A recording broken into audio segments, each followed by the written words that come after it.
болса да, бала шағасы бар болса да, қазір енді менің білуімше орамалдағы қызбен ерекше кездесулерді ұйымдастырып жүр екен. Бұрын соңды мен ондай қыздармен сөйлесіп көрмеппін дейді. Көрмеген. Иә, бірақ көңілімнен шығып жатыр деп айтып жатыр екен.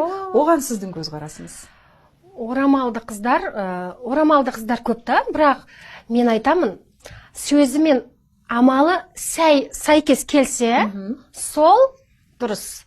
Мысалы, кейбір енді қыздар болады дейді, орамалды тағады, бірақ амалы басқаша болып кетеді. Оны да балам ажырата алады. Шын жүрегіне махаббат болса, орамалды қыз алады. Иә, алады. Сол махаббатты тілеймін мен балама. Жақсы көрудің өзін Құдай салады ғой адамға. Бір байқағаным, видеоларды енді көріп қалған ғой, Инстаграм желісінде, Ютубта, әлеуметтік желілерде, жаңа енді жобаға қатысып жатқаннан кейін, сіз анасы болғаннан кейін көбірек білесіз ғой балаңыз туралы, көрерменге де қызық қой. Шынымен де өзі өмірде сондай қолы ашық, жомарт, романтик па? Әдетте жаңа сіз путевка алып шетелге жіберіп тұрады, көлік сыйлады, осыдан бірнеше жыл бұрын. Сіз жаңа әуежайдан күтіп алған кезде де үлкен гүл шоқтарымен, қазір ұнаған қызына да ерекше тосын сый жасап жүр екен. Өмірде де жалпы сондай ма? Бала күнінде жазыпсыз, жаңа достарына тәттілерін апарып беретін, үйден алып кететін деп.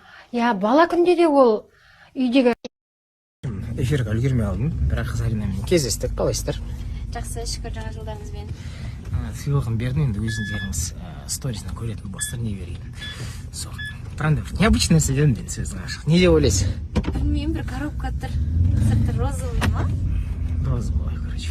Көреміз қазір үйге барып. Ештеңе келіп тұрған жоқ қой ма? Қызық болып тұр енді, просто білмеймін, өмірімде ондай сыйлықты бірінші рет беріп тұрмын сөздің ашығы. Потому что өзімде бір кішкене біртүрлі бүйтіп ойланып алдым да. В общем, көресіздер ғой, короче. Вообще ойланып. Енді сіздермен бірге Тәжжан берген сыйлықты ашып көрейік. Мүлде ешкімге бұндай сыйлық бермепті. Давайте, қандай сыйлық берді? Маған да қызық болып тұр. Ауырлау. Вау. Напоминаниясымен беріп жатты, күшті, қандай әдемі. Жайнамаз.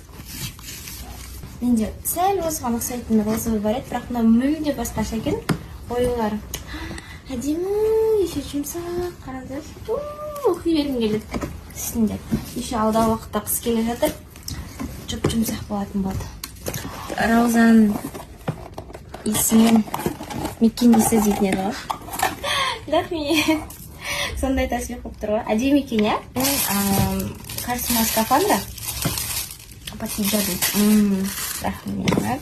Осындай күшті материал көрініп тұр. Материал жұмсақ, ыңғайлы, денеге тиеді. Сосын тәсбих электронный да бар екен.